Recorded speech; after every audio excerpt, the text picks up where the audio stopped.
Hi, it's Robin, and today is Friday, July 1st, 2022, and I thought I would work on a little perspective. As we all know, the market is shifting here pretty much nationwide, but definitely in the DFW area, and I'm hearing all kinds of things flying all over the internet, and people making guesses and assumptions and predictions and all of that. Now, the truth is that we don't have a crystal ball.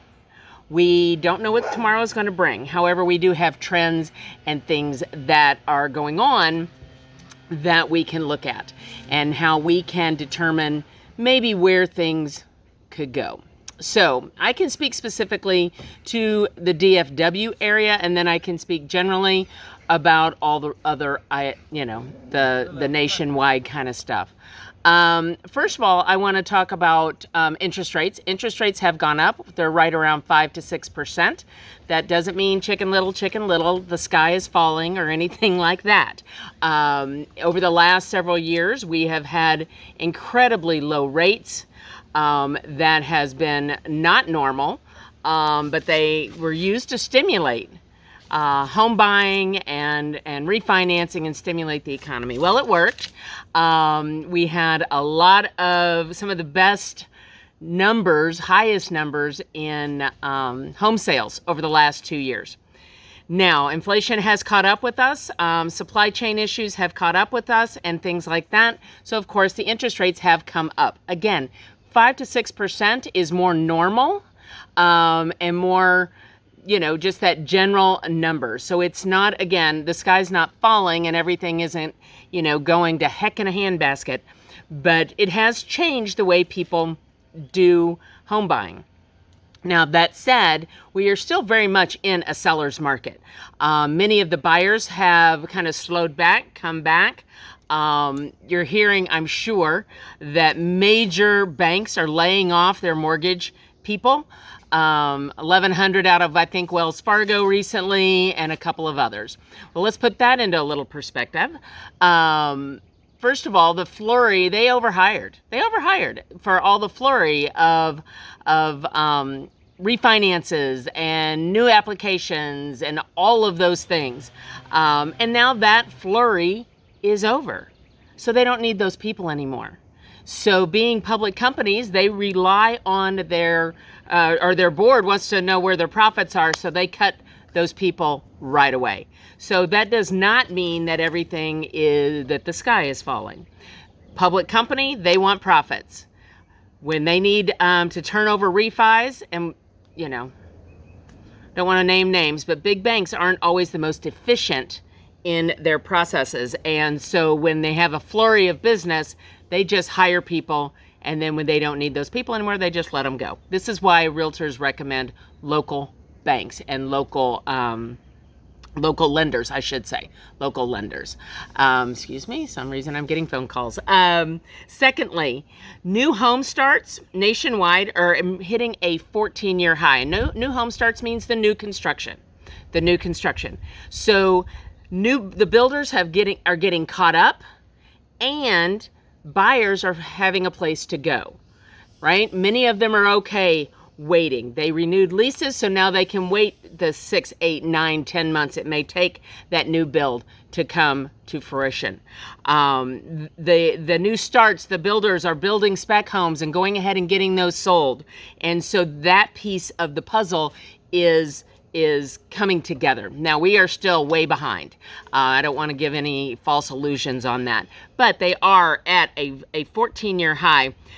From the Commerce Department, it says there are 444,000 new homes on the market by the end of May, which is the highest number since May of 2028. And that's up from 437,000 units in April. So that is significant.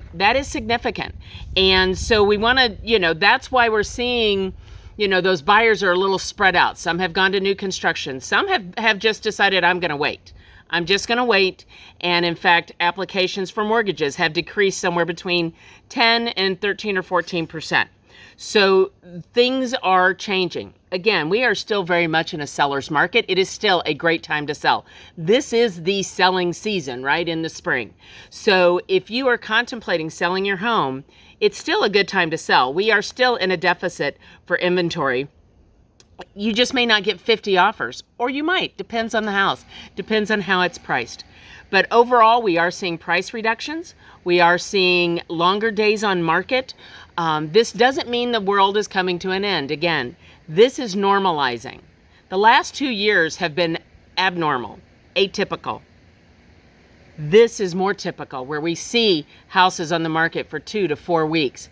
We see price reductions. We see things that's just more normal. It doesn't feel normal because we haven't lived in that in a couple of years. So if you have any questions on what is really going on, should I be buying a house? Yes, you should. There are many options out there.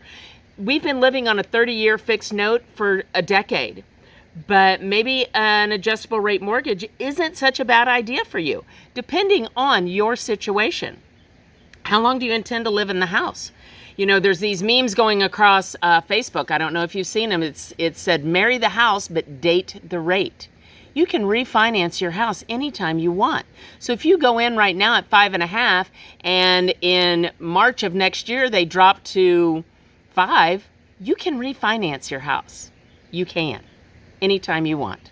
And so as long as the numbers make sense for you, you can do that. So marry the house, date the rate. We can work with that. There's lots of options out there. One final note before I make this any longer than it has to be. Everybody says, everybody's coming in, and it's true. Investors are buying up a lot of properties across the country. A lot of them. They're coming in, they're buying them. They don't care if they don't get the money they want, they move on to the next one, and they just keep moving through. And they turn them into rentals. And that is what they're doing. Dallas-Fort Worth is not even in the top 5 of that, okay? Atlanta, Charlotte, Jacksonville, Phoenix, and Nashville are in the top 5, or the top 5 cities where investors are purchasing a great number of homes. So we're not in the top 5 with that. If I remember when I looked at the full stats, we aren't even in the top 10. So let's not listen to the media and making excuses for why things are the way they are, or making up reasons. Ask somebody that knows, that has access to the data, and doesn't have an agenda. I don't have an agenda. I can't make you buy or sell your house. However, I can help you get to the decision that you want to be. And I can help you get to the goal where you want to be. So again, Robin McCoy with Keller Williams. Please feel free to reach out at any time. My phone number is 214-226-3770. I'm happy to just have a conversation.